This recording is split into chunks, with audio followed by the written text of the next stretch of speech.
It is selfishness and it is short-sightedness. We cannot go on this way. Even if the white man wanted to go on forever, no, eventually they would also be destroyed because it is not sustainable. The planet does not have this many resources and we cannot survive this way. So let's look at the increasing link between capitalism and colonialism. Colonizers took control of land and the land's people by imposing European culture of capitalism and materialism. In order to do this, they destroyed indigenous cultures that protected the people and the land. They destroyed their spiritual beliefs, they destroyed their languages, because how can you protect anyone's spiritual beliefs when you want to convince them that things are their spirituality? Right? They destroyed their languages, because how are you going to buy anything if you can't read what's on the packet of this label that I want to sell you? Right? You need to learn my language, you need to speak what I speak, you need to follow my patriarchal family structure, not your matrilineal structure that upholds and protects and honors the dignity of women, but our patriarchal structure that imposes you and ensures that you're never going to scream his name unless he's hurting you. Right? So they destroyed their languages, their spiritual beliefs, their family structures, their relationships, so that only European culture is seen as acceptable. If colonizers could not destroy a part of indigenous culture, they co-opted it, they bastardized it, and they pretended that it was white culture, such as the Great Law of Peace, because the United States Constitution is based on it. They couldn't destroy that idea. It was too good. So they said it's our idea, and that's what makes us the founding fathers. And what is the result? What is the result of this capitalist colonial system? We are overworked, isolated, unhealthy, and happy. But don't worry, just go buy more stuff. Feeling sad and depressed? Are you anxious? Worried about the future? Feeling isolated and alone? You're suffering from capitalism, dude. Symptoms may include homelessness, unemployment, poverty, hunger, feelings of powerlessness, fear, apathy, boredom, cultural decay, loss of identity, extreme self-consciousness, loss of free speech, incarceration, suicidal thoughts, and death. This is our reality. This is the reality of the white capitalist empire. And if you look at who's actually doing the work in this capitalist empire, if you look at the workforce, women are more than half. So when you look at the workforce, women are more than half. But the CEOs were less than 5%. We're less than 5%. Yet again, who's really in charge? Let's get back to the actual, outcomes or symptoms, I suppose I should say. This is gender-based violence. This is gender-based violence. Cultural decay, loss of identity, apathy, fear, powerlessness, poverty, homelessness, incarceration, loss of free speech. This is gender-based violence. Capitalism is the market system run by men that makes humans, particularly women of color and people of color, a commodity. It also makes nature and all life a commodity. And what we know from this capitalist system is that just 90 corporations cause 2/3 of man-made global warming. In other words, these corporations, run by white men, have destroyed the planet. Who are the people who are actually going to suffer? The biggest 5 oil companies made $135 billion in profit last year. Why in the world are we giving them at least $10 billion in subsidies while we are closing public schools? The gender pay gap, right? Because as we saw, right, the women are over half of the workforce, and yet we're the least in CEOs, or at least the people running things. So if we're half the workforce, how much are we actually making? So for every dollar that a man makes in the same job, a white woman makes 77 cents, a black woman makes 69 cents, and a Latinx woman makes 57 cents. So not only is there a gender disparity, there is a race disparity. And this is true in every industry, across the board. Across the board. it averages out to $11,000 a year in loss of wages. That's gender-based violence. That's gender-based violence. A woman's work is never done though, so she just went to work, she made $11,000 less than every man that she works with, and then she has to come home and do all of the free labor, and do most of it, and not get paid for that either. So it turns out that Italy is actually the land where women do the most of the unpaid labor, 21 hours of it, in comparison to men, how much unpaid labor men do. That's why women make up the majority of the world's poorest people. As long as they're not working, it's because you won't pay them. That's why. That's gender-based violence. That's gender-based violence. They own just 1% of the world's land, women. Women own just 1% of the world's land. And remember the slide that we had earlier of the, where is it? This thing. 10% owns all of this, and they're all white men. So when we're looking at things, we're seeing that the system itself is set up to be gender-based violence. And yet this schmuck right here, he says, I can understand wanting to have $1 million, but I mean after that, really it's the same hamburger. And of course in the tech industry, women are promoted less and paid less, just the same as every other industry. In the tech industry, they found that both the uncontrolled, the 20.7%, and the controlled 1.4% gender pay gaps in the tech industry were smaller than the pay gaps in other industries, but they were still there. The tech pays more, but the gap is still there. The gap is still there. And of course, what we find out is actually many of these extreme right-wing white supremacist people work in the tech industry. They work in the tech industry.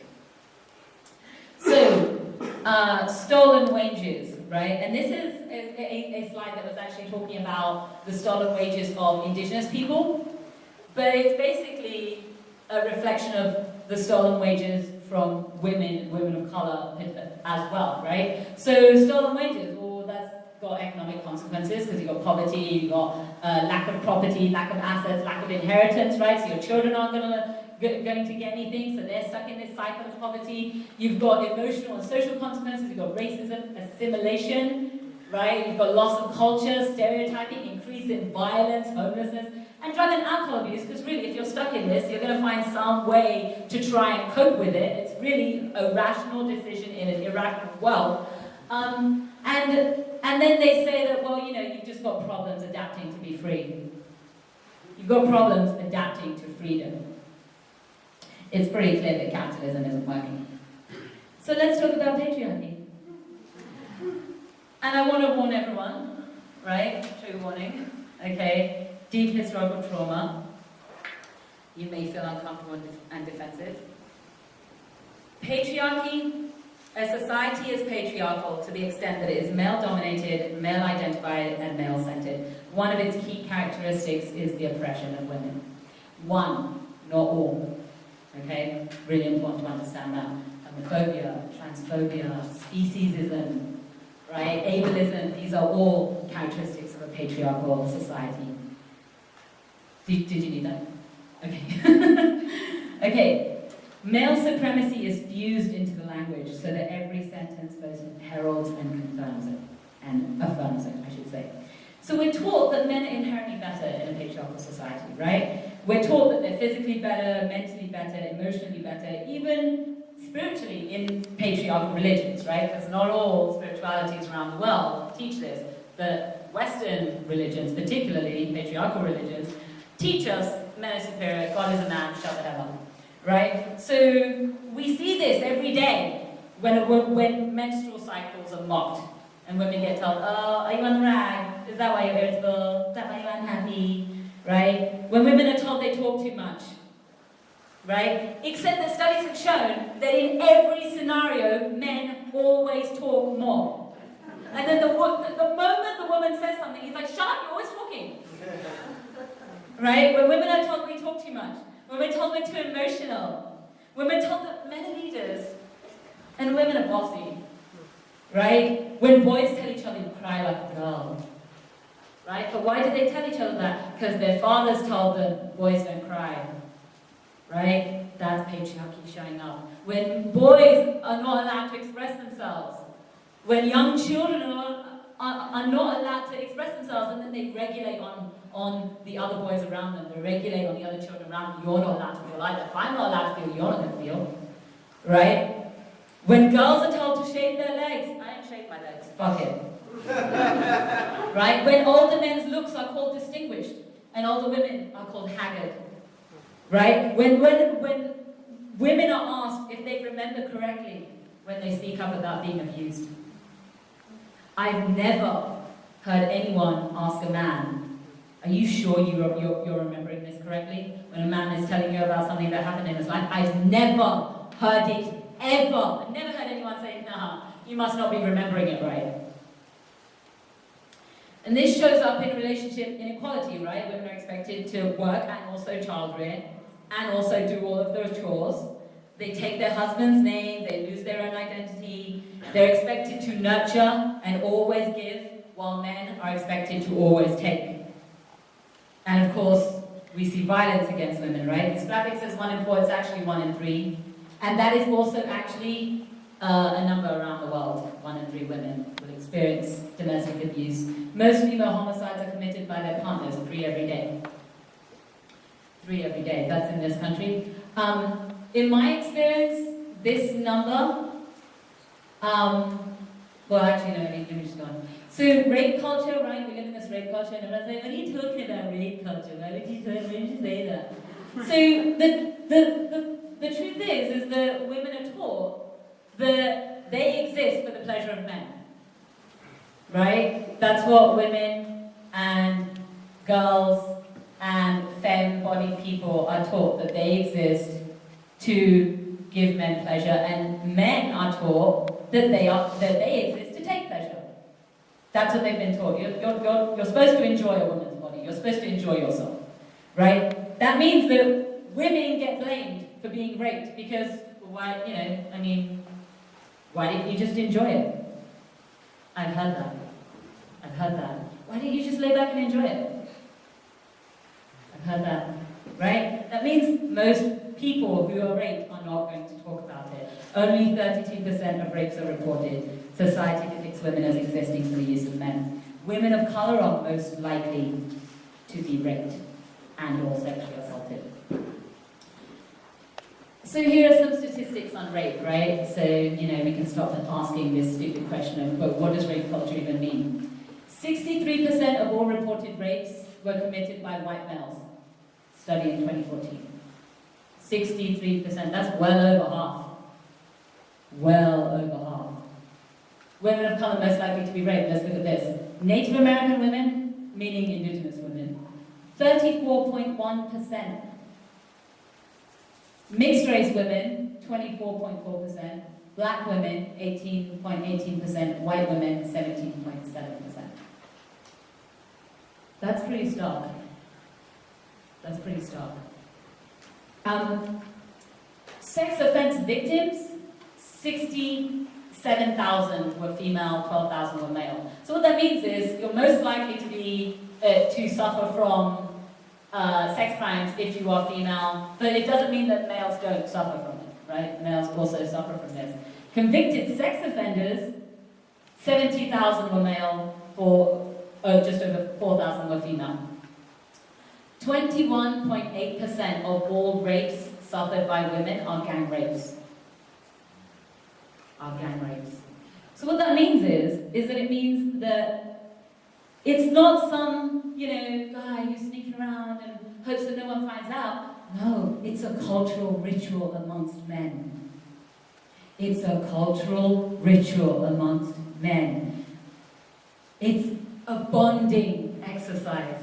So men, there's hazing, right? In colleges, in fraternities, in sororities, there's hazing, right? Often we find out that actually it was sexual abuse that was going on, right? It's culture. That's why we call it rape culture. 66% of rape victims are raped by someone they already know. That's a 2002 study. I could only find this statistic because there weren't any others. There weren't any others. It's not important enough. It's not important enough to a white supremacist, patriarchal, capitalist culture. Why would they tell you about it when they want women to be the things that men exploit, right? Burned up and used at an ever-accelerating rate. 8 out of 10 women in the military experience rape and/or sexual assault.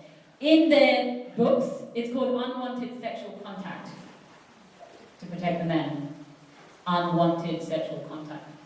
Oh, you mean sexual assault? No. Unwanted sexual contact. 60% of all rapes in prisons are committed by prison staff or guards. Well, of course, how is that news?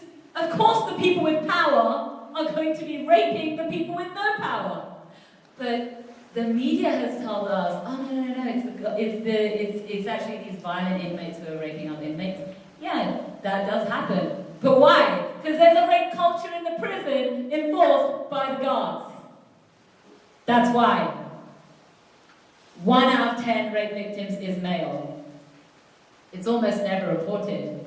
Because in the patriarchal culture, men are supposed to be the ones raping women, but they're not supposed to be the ones being raped. So, The Lonely Soldier, it's a book about 5 women serving in the military in Iraq. One of them said, I ended up waging my own war against an enemy dressed in the same uniform as mine.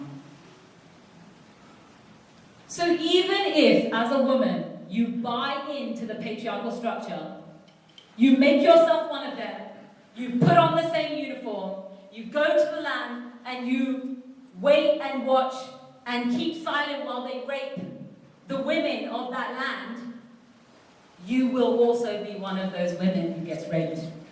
It won't end just because you're wearing the same uniform. And this book basically talks about the incredible loneliness, isolation, misogyny, assault, violence that they suffered from their own fellow comrades.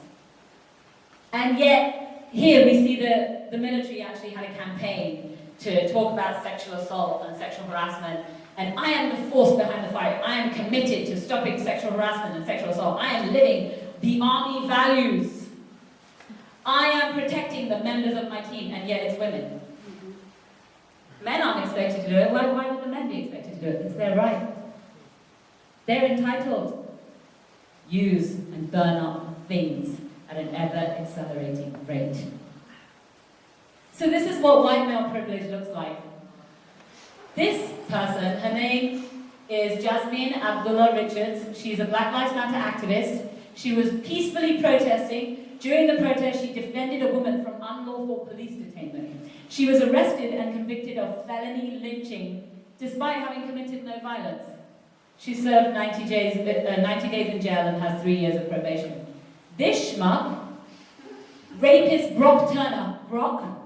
Really, Brock? His father defended him by saying that his life could be ruined by 20 minutes of action. The judge felt that prison would have a damaging effect on him, so only sentenced him to 6 months, and he actually served 3. This is what white male privilege looks like. Toxic masculinity manifests in these ways, right? Bro culture, all of these fraternities, right? They're full of it, they're everywhere.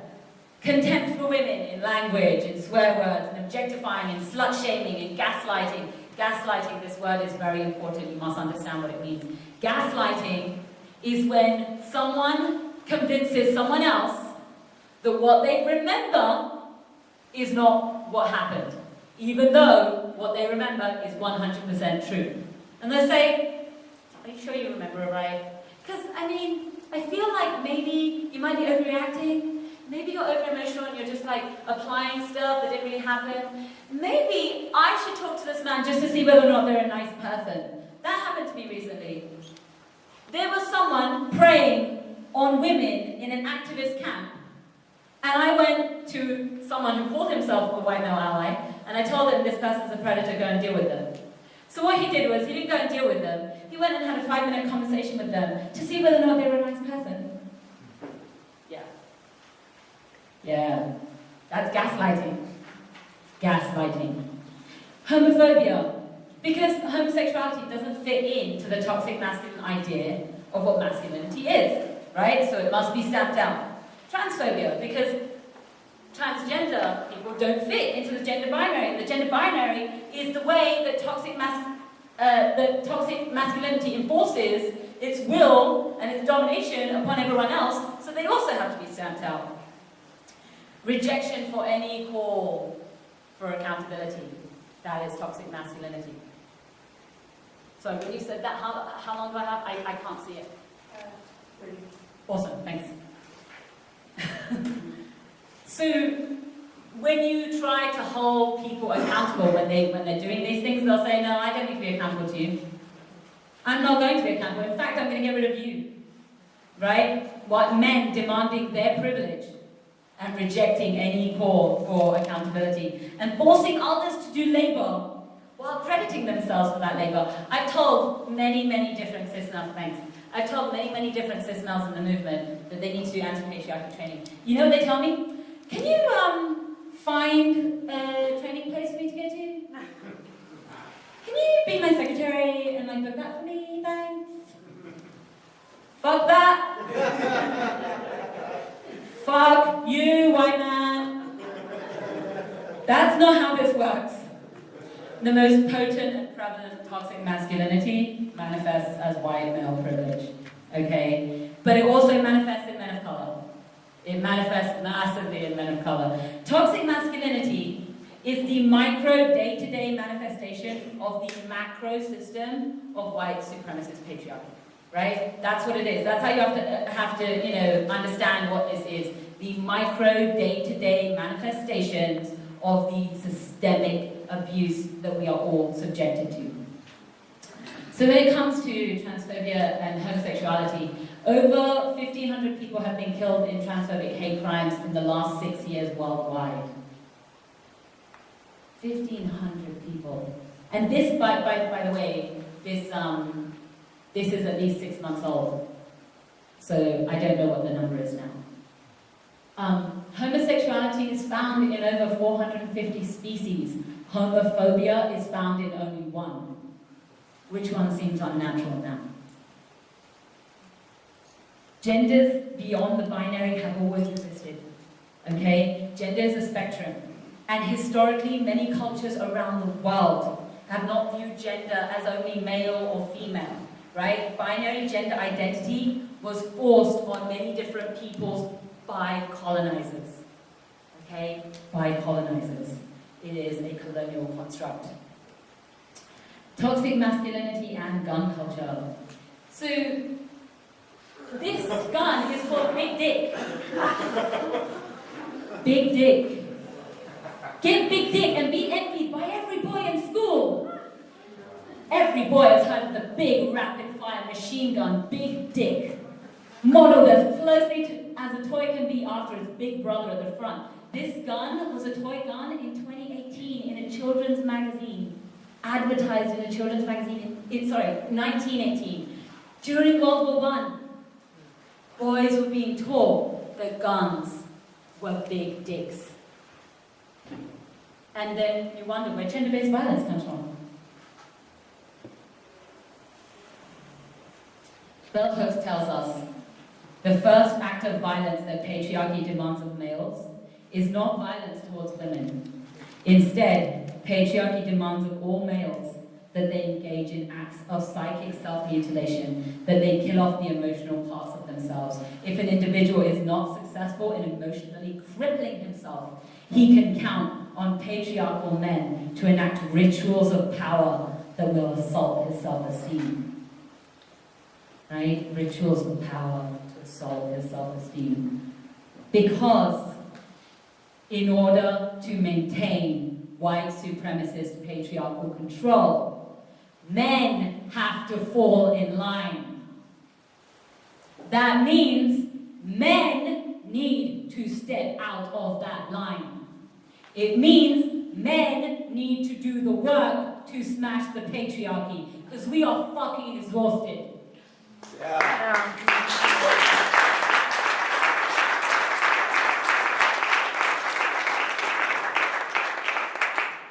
So let's look at some male mental health.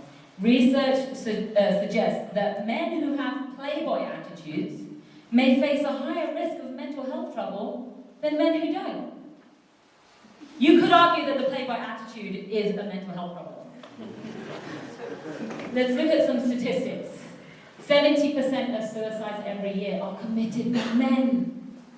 That's horrific. That's horrific. 80% of those dependent on alcohol are male. Okay? I am so sick of people thinking that drinking is just about having a good time. No, alcohol is the way that the system keeps you in line. That's what it is. Smash the patriarchy and get away from that stuff. It numbs you to your pain, right? Why do you drink? To forget it. But you're not forgetting anything. And all you do is you take what you still remember and you take it out on those who can't defend themselves. And then you say, I was drunk. I wasn't in my right mind. But you were in your right mind when you picked up that bottle.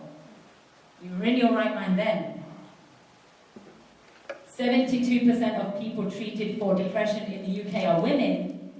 And yet, 77% of suicides are committed every year by men. These are statistics from England, but they pretty much reflect exactly what is going on here.